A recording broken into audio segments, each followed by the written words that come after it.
Hey everybody, this is Chris Anino here with Freedom Real Estate Family of Companies. This is episode 28 of Real Talk. That is Real Talk with Real Estate Investors. Today I'm joined by Mariah. She's with Independence Property Management. Mariah, tell us a little bit what you do for us. I am the assistant property manager for Independence Property Management. I am pretty much the direct contact for, applicants coming in, residents, that direct line of communication so we can get maintenance issues resolved, leasing up the units that we do have available on our property listing. Yeah, she's a relatively new person to the team. She's been here for what, three months or so, going to 4 months. Yep. Yeah, she's done amazing work with us here at Independence Property Management, and like I said, the Freedom Real Estate Group family of companies. Today we're talking about analyzing rental properties, something that you and I both have a lot of input on, and more recently input outside of IPM. For those of you that don't know, Independence Property Management manages assets all over Ohio, along with the Freedom Real Estate Group, and we manage turnkey products that come through our machine of properties. And like I said, Mariah's played a pretty crucial role in tightening up our leasing and helping and assisting with analyzing rentals, which is arguably one of the most important parts of this process. So first, the big question is, why do we analyze rental properties? Like, why do we set rents? And you would think that would be a pretty common answer, but I guess a lot of people don't understand how and why we go through that process and why it's so important. So the big thing is our owners, right? The people that we manage for, the people that buy our assets and entrust us with the management of their properties. Right. A lot of their decision making comes from what is it going to rent for? How is the property going to be maintained? So when we analyze rents, we're looking at what is not only the fair market value, but what is sustainable. What can we put in there with the current economy and have a cash flowing, cash positive property. After all, having cash flow is the big goal here, right? Absolutely. So there's a lot of different things that go into that. Another reason why we do rent analysis is to be competitive. There are DIY owners that they're like, I just want to have somebody in there, and they're willing to rent a 2-bedroom for $400, and that's great. I'm glad they have somebody in there. They're definitely helping a family out, but the market rate is $850, $900. So we have to be a little bit competitive. We have to be able to set rates that are sustainable, but also we're a business, so we have to compete. So there's a little bit of touch and go with that, a little bit of balance, yin and yang. So we'll kind of touch on that process and how we identify it a little bit.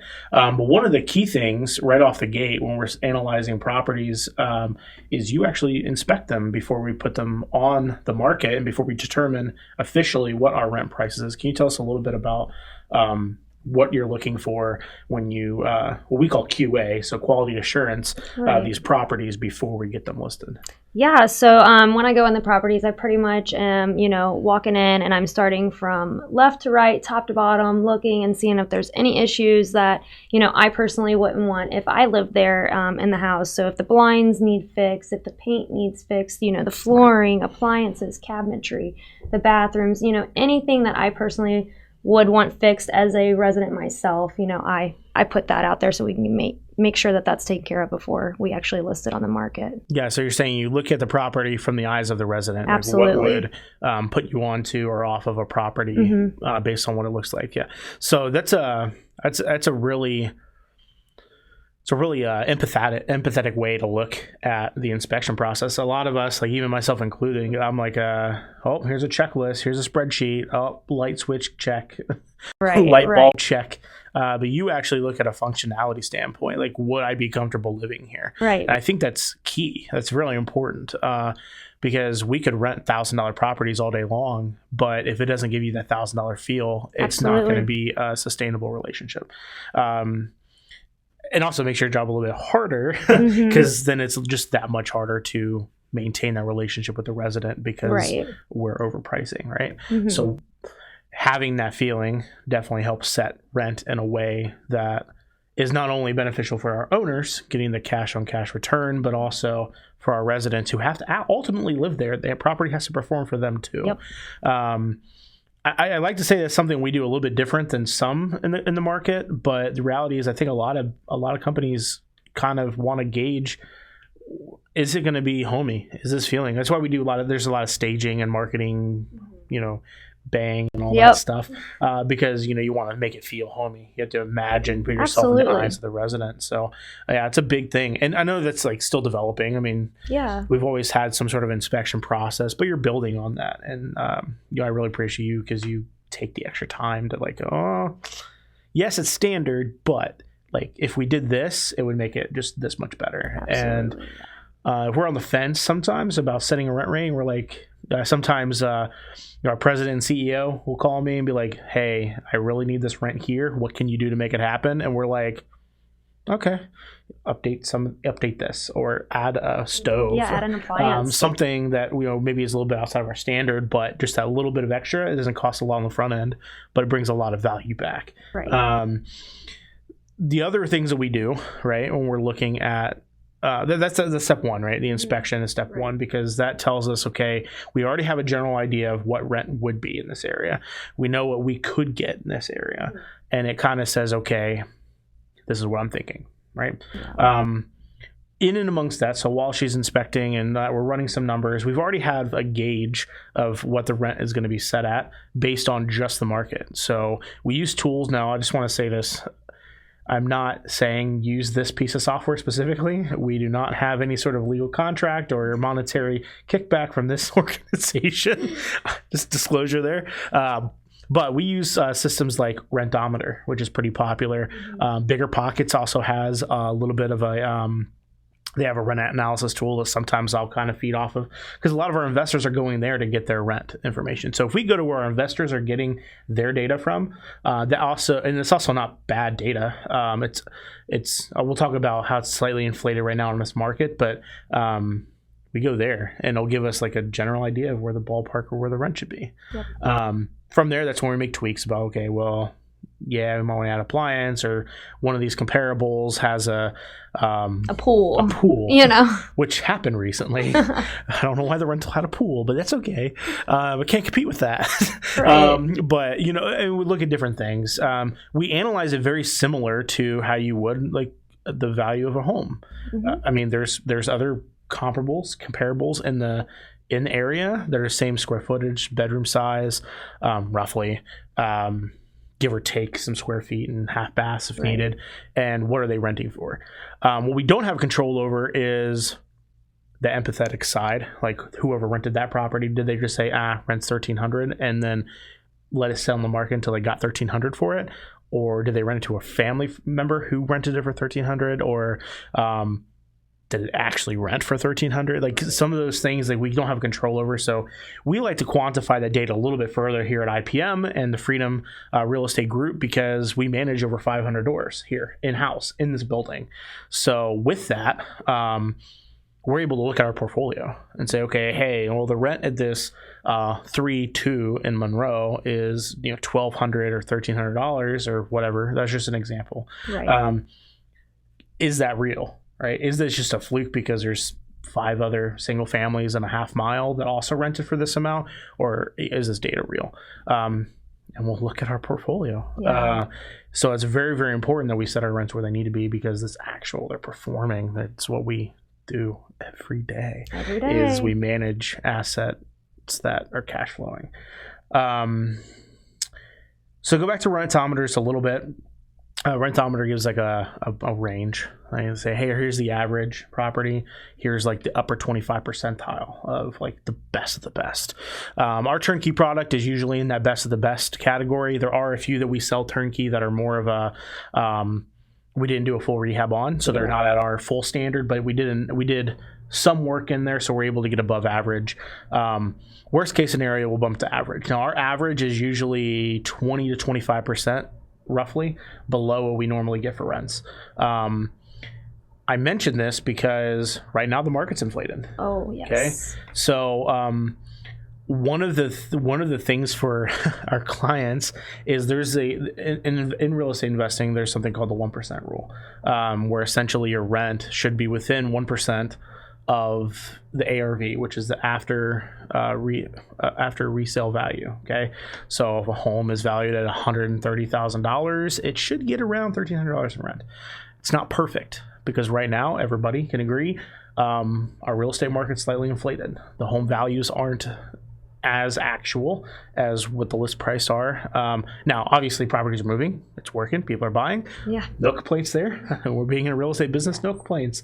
However, when we're setting rents, we have to be realistic. The 1% rule does not always apply. Right. We try, okay, but one thing we don't like here at IPM is overpromising and under-delivering. So if we selling a product and we're like, hey, it's going to get X number of rents, I want it to get at least that. So for me, we're a little bit more conservative. We try to set a little bit below. In your experience, though, Mariah, have you had a lot of pushback on our rent, pricing? Honestly, not too much. I think people know it's very scarce out there. You know, the market, how increased it is. You know, it's a seller's market, just like it's it's our our market to put it out there. But then when the inflation goes down, then we have to deal with the pricing there. Right. Yeah. And so that's another reason why we're really conservative because, and I shouldn't say really conservative. We are conservative when it comes to the resident feeling in that we were in what's considered a post-COVID economy, which is now a relatively new normal. We don't even know what that looks like fully because we haven't gone through enough of it to be able to realize it. But the market's going to shift eventually. I can't foretell that 100%. I can't tell you exactly what it's going to do, but we know based on past historical data that it's going to ebb and flow. Yeah. So when it does that, if we have I keep going back to $1,300 because I was just looking at a bunch of rentals. Yeah. But if we have a property that rented, last month for $1,300, if the tenant stays for a year or 2 years, it may not re-rent for $1,300. Right. So there has to be some actuality to the data of, well, the expectation is we're renting it for $1,300, and then the conversation we have with our clients is, hey, it may be a little bit less than this 2 years down the road. Right. We're hoping that the market increases. I'd like to keep this tenant, right? And that's part of the reason why you work so well with the resident experience. But I was about to say that's the biggest, you know, our goal is to keep that tenant for as long as we can. Right. So building on that relationship will further help solidify our rent comps. And at that point, we're setting the market in our areas. That's another thing we do. We manage a lot of stuff in similar areas, blocks of each other, so we can kind of set the prices in those areas. Other than that, I mean, setting rents is interesting. It's a constantly moving target. We have to be very, very plugged into the market and how it's performing. A couple big takeaways just from this to kind of recap. Number one, setting rents is really important to our clients. It's really important to our product, right? It changes. Yes. We recently just kind of developed into the Cincinnati market and then north into the Springfield market, and those two markets are very, very different than Dayton. Yeah, they are. And even Dayton's very, very different than like Middletown, which is only like 20 minutes up the road. And all of these markets are, I mean, they're not competing against each other necessarily, but our portfolio inside of those are competing. Yeah. I cannot compare Middletown even to Cincinnati as far as what rents are. And knowing that, and for us, you and me, to be really plugged in to what's real is very important. And we continue to do that. I mean, we meet a lot about the listings that we're putting together. Is this realistic? Yeah. Right. I think even last week, we rented a property on Windermere, or I think it was in Kettering. 1359. Yeah. So that property, I mean, it was on the market for a while. Part of that was the rent. We just had to get the rent right where it needed to be, and we did our analysis, and the rent was set where it was fair market value for what it was, and the asset condition, and the previous renter. Like, we didn't increase the rent a whole lot from the previous rent cycle. But it wasn't moving the way we needed to. So, but as soon as we got that rent, that sweet spot, it rented immediately. And I think actually they're moving in this week or next, and the owner is really, really happy. but that's one of those situations where we won and failed at the same time, right? If we were a little bit more diligent, then that rent would have been set properly in a way that wasn't as competitive, and then it would have been a little bit more of a safety for we had lots of interest. Oh, yeah. And even some of the feedback was, hey, this is a little bit. So when we finally get it right, that's just one example. We win on rent more than situations like that. But, that was just a moment that we're just like, oh, okay. Right. This one's not moving, and the data's saying, hey, you should run for this, and it's not running for this. And we had to get a little creative. I think we put a couple for rent signs out. Yep. And, spruced. I think we cleaned the inside of that place 3 times, something, just to keep it fresh and neat and nice. And it moves. I mean, all of the things combined help with that. Absolutely. All right. Anything else that you want to kind of bring for this rental analysis talk? I think we kind of hit a lot of everything. Yeah, I think we've covered it pretty much. Yeah. All right. So for our viewers out there that are watching today, this has been fun. And this is available on all sorts of streaming platforms: Spotify, Apple Podcasts, I think Google Podcasts or something, as well as YouTube and our website. Catch us on our next episode, which I do not know what it is, but Caitlin will go on and just give us all the good details on that.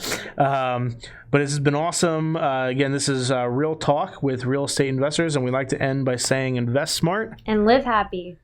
Nothing on this show should be considered specific personal or professional advice. Please consult an appropriate tax, legal, real estate, financial, or business professional for individualized advice. Opinions and information on this show are not guaranteed. All investment strategies have the potential for profit or loss.